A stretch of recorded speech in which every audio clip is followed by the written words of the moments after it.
I want to connect right now to Nikhil Naz, who's joining us from the newsroom. Nikhil, if they are to go ahead, we're trying to get an understanding on why is it that there is a delay. I believe the Ganga Samiti has refused that these medals be submitted to the Ganga there, primarily for environmental purposes, I hear.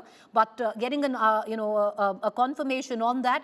But if these medals are immersed in the river Ganga, Nikhil, this is their entire career in a box. Today, India will also, what they lose is aside right now. We'll talk about that later. But India will lose 2 bronze medals where Olympics is concerned.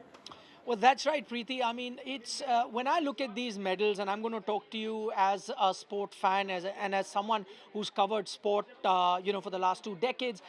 It's a very rare sight for India to win an Olympic medal. I've been to a few Olympics, and then we know the years of hard work that these athletes put in, and there is an entire system that's at work, whether there are people behind the scenes, their coaches, their families, everyone. And I'm just talking as a sport fan.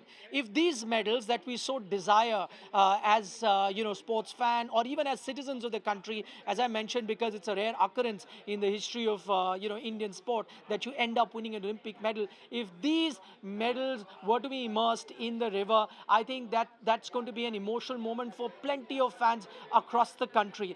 Those that chair these athletes, those that have waited for years, have tracked their progress from junior levels, moving on then to senior levels, and then to various competition, and then eventually that watershed moment they must have witnessed when they ended up standing on the podium of an Olympic game. All of that is going to go down the drain, quite literally, in that sense, Preeti. So it's going to be a personal loss. At least, I speak for a lot of sports fans. We're all going to treat it as a personal loss. Having said that, can this situation have been avoided? I think steps could have been taken. I think there are both sides of the story. Maybe the wrestlers also needed to be a bit patient. They need to allow the law to take its own course. Having said that, I think some sort of a reach from the authorities, from the dispensation, would have gone a long way. I think that's what the wrestlers are looking for at the moment, some sort of an assurance. Otherwise, they wouldn't have taken a drastic step as they have taken, going over to the Ganga, almost ready to, immerse those medals that they worked so hard for.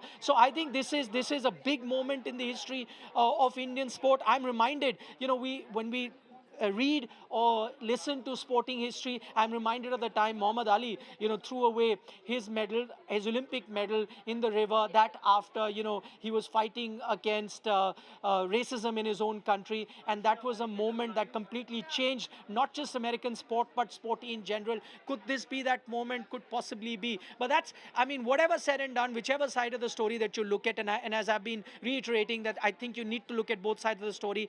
This is a moment, or these, if in case they were to immerse those medals in the river, that is a sight that no sport fan or any Indian citizen in general would like to see.